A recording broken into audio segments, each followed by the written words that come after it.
What's up, people? Now, I'm sure I've said this like 4 or 5 times already, but this week's episode was the best episode of the arc. One thing I say and always keep.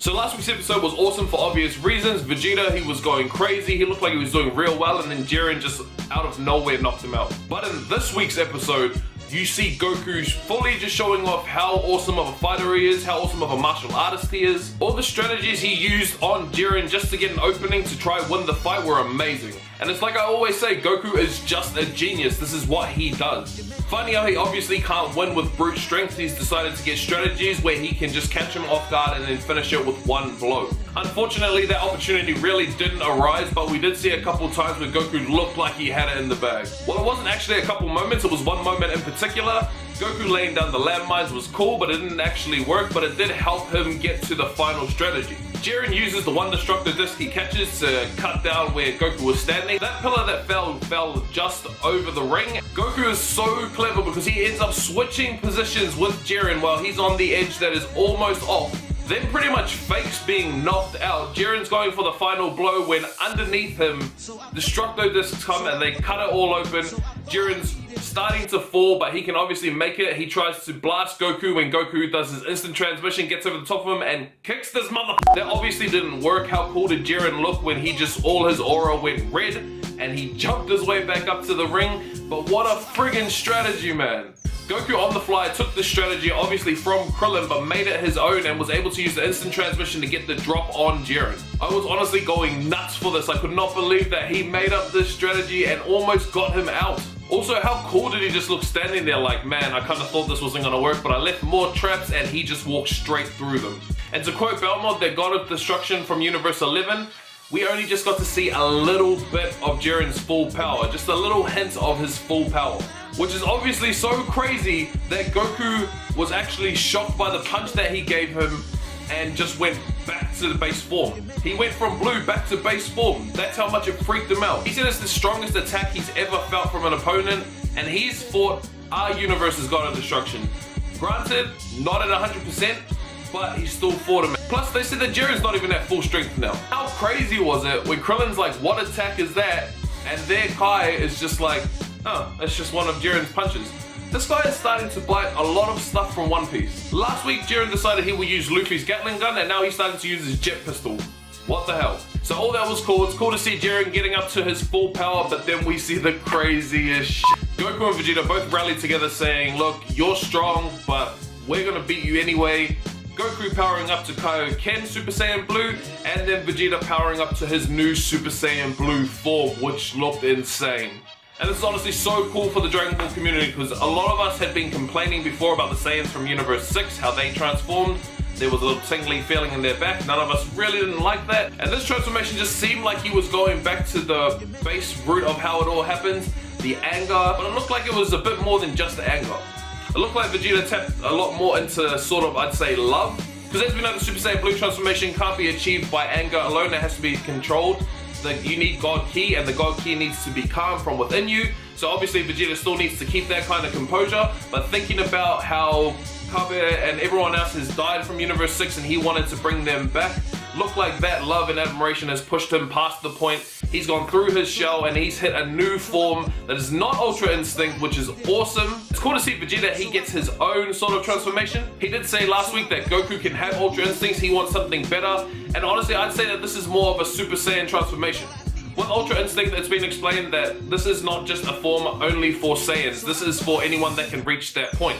Almost being the pinnacle of martial arts. The angels can do it, some of the gods can do it, but it's very difficult. We have only seen one, and one has only been confirmed. Lord Beerus is able to use Ultra Instinct, but this form that Vegeta has tapped into has to be a Super Saiyan form. This is him going past the blue to something different. Just like he passed Super Saiyan to go to Super Saiyan 2, just how Goku passed Super Saiyan 2 to go to Super Saiyan 3. And yes, Goku did get a new transformation before Vegeta, but Vegeta has finally passed Super Saiyan Blue before Goku has. Something that, honestly, if I can recall correctly, has never been done before. Goku has always hit these milestones before Vegeta has. Goku got Super Saiyan before Vegeta got Super Saiyan. Goku got Super Saiyan 2 before Vegeta got Super Saiyan 2, I assume. But I'm sure that Goku training in Otherworld was able to hit that form before Vegeta was.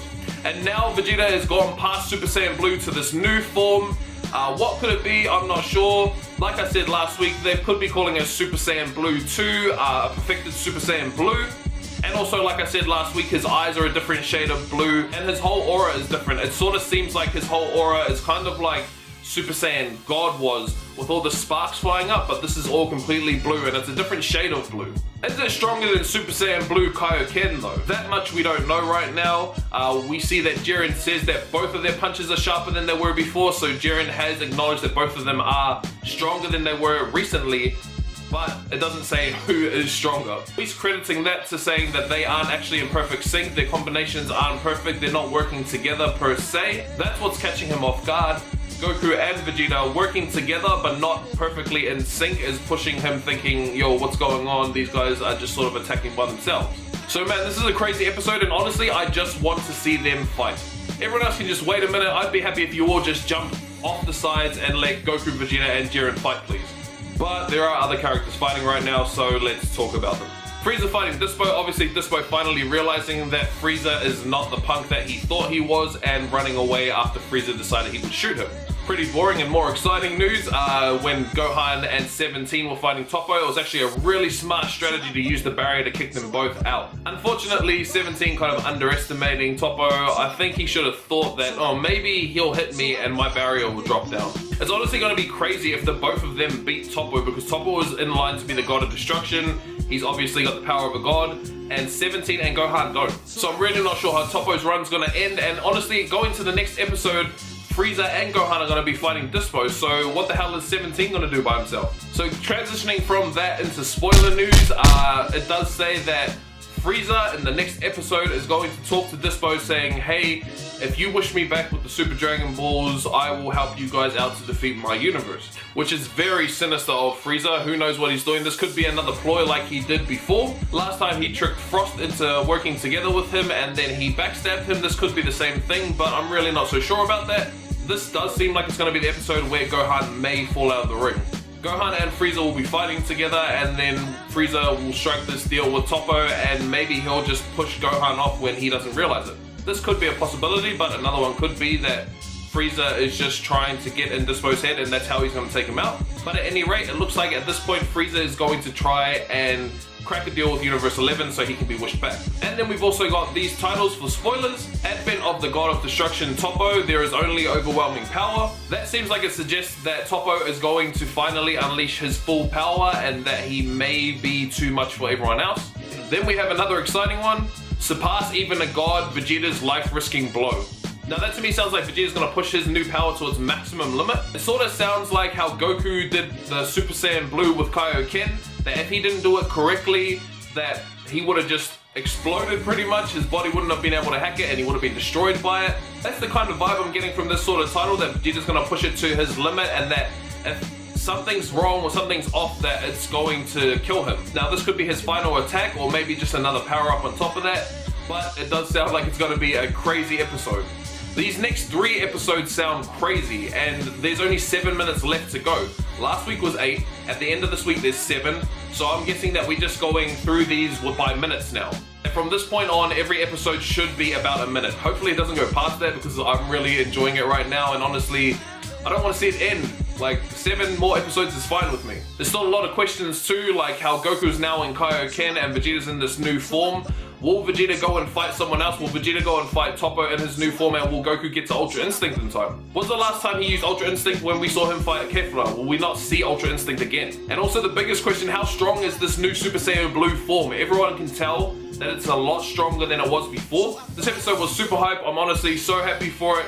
All the strategies, all the power-ups, loved every bit of it. But that is just my opinion. What do you guys think about the episode? Let me know in the comment section down below. Also, let me know about your theories as well. Do you think that Vegeta will go and fight Toppo and use his new form there? Do you think that Goku will hit Ultra Instinct and he's going to go and fight Jiren at that? What about Frieza? Is he going to backstab our universe? Let me know what you think. But anyway, that's going to do it for me, guys. If you like this video, make sure you hit that thumbs up button and subscribe to my YouTube channel if you already haven't. If you haven't seen enough from me already, make sure you click one of the 2 boxes that are on the screens right now. As always, people, thank you so much for watching. I honestly really appreciate it. I'm Saiyan Satsumi. Catch you guys next time.